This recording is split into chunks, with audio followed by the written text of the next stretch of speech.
Ano ang iyong priority? Mapayapang araw ng Martes, mga kapanalig. Kapistahan po ngayon ni San Juan ng Calabria.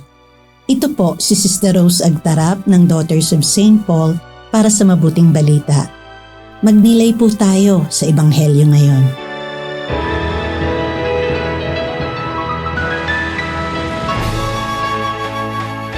Pumasok si Jesus sa isang nayon at pinatuloy siya ng isang babaeng nagngangalang Marta. May kapatid siyang babae na tinatawag na Maria. Naupo ito sa may paanan ng Panginoon at nakikinig sa kanyang salita. Abalang-abala naman si Marta sa mga pagsisilbi, kaya lumapit siya at sinabi, Panginoon, hindi mo ba napapansing pinabayaan ako ng aking kapatid na babae na magsilbing mag-isa? Pakisabi mo naman sa kanya na tulungan ako. Sumagot sa kanya ang Panginoon, Marta, Marta, abala ka't balisa sa maraming bagay. Isa lang naman ang kailangan. Pinili nga ni Maria ang mainam na bahagi na hindi kukunin sa kanya.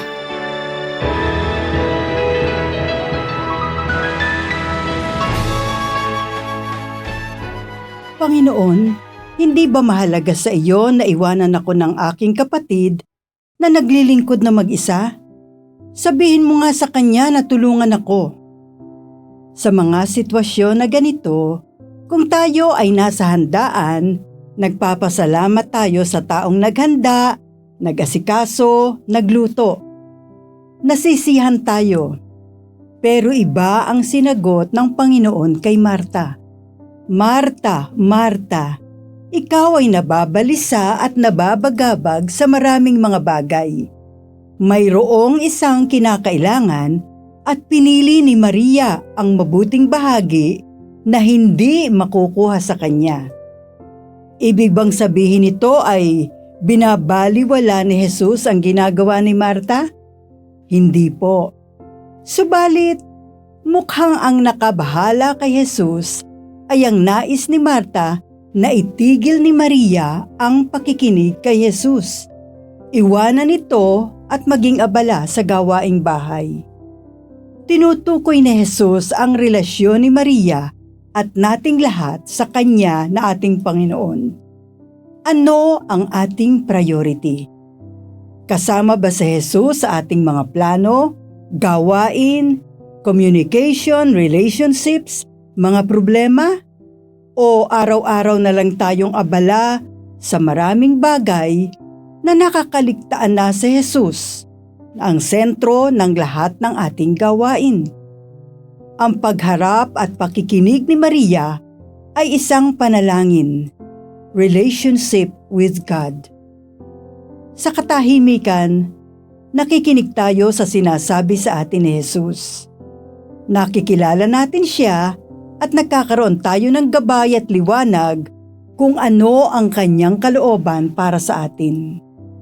Sa pagdarasal, binibigyan niya tayo ng lakas, pag-asa at gabay.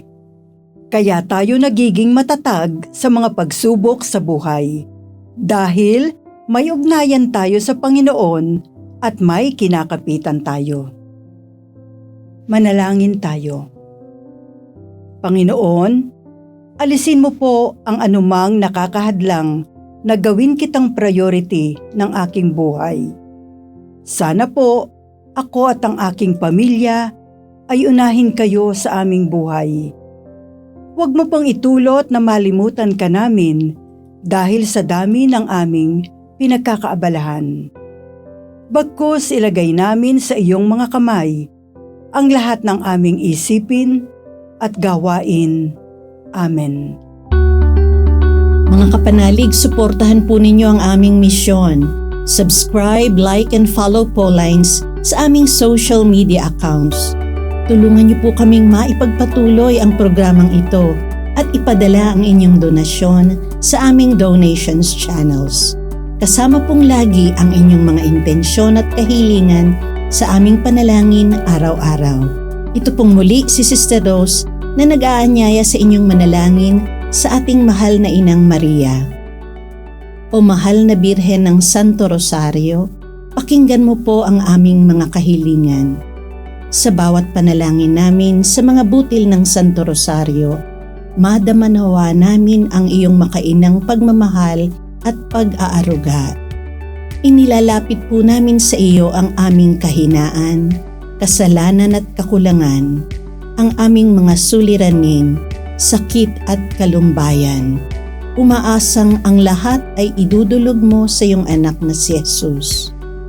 Ipagkaloob mo nawa sa amin ang kapayapaan, katarungan at kasaganaan.